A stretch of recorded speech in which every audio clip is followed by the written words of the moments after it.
All right, so today I want to explain the way that capacity is explained or broken down inside of a transmission oil pipeline. So you'll hear all the time that, our pipelines are at capacity, they're at capacity. What is typically meant, and what I misunderstood by that when I was working in the industry, is that we are at 100% of our contracted volumes. That's fantastic. That means that you are meeting all of your obligations to your customers.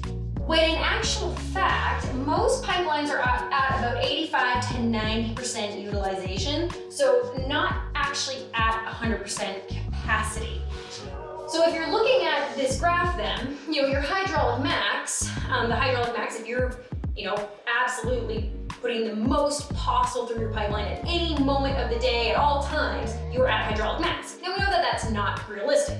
There's a very important part here called your capacity, which is your capacity that's lost due to your planned outages. You've got to do maintenance.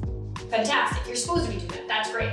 You have two other chunks here that make up your total 100% pipeline capacity. That is capacity lost due to unplanned outages, and then an extra fun one called capacity lost due to differences in control room operations. So, a brand new control room operator is going to operate this pipeline completely different than somebody who has 30 years experience.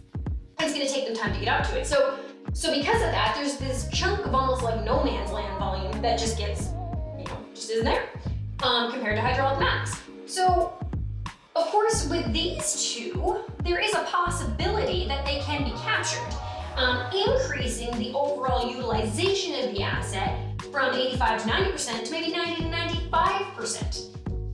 That would be great, especially, if we're talking energy transition, we need to get more out of our existing assets.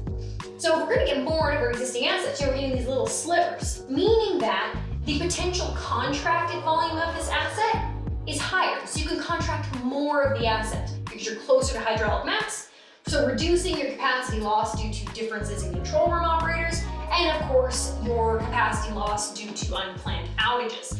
There's gonna be a little bit of these, but you wanna squeeze them as much as possible. So, the shameless plug for CruxOCM, because I can always never resist it. Especially this one, if all of your control room operators are maintaining hydraulic max as much as possible via automation, you can definitely start capturing some of these little green bits, which is fantastic.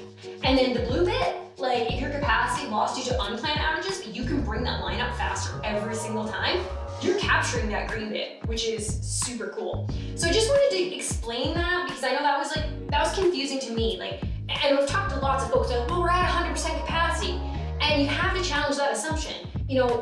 Just because you've always had a contracted volume doesn't mean that there's not more available there that you could be moving. And that's, how we all need to think. So great, thanks.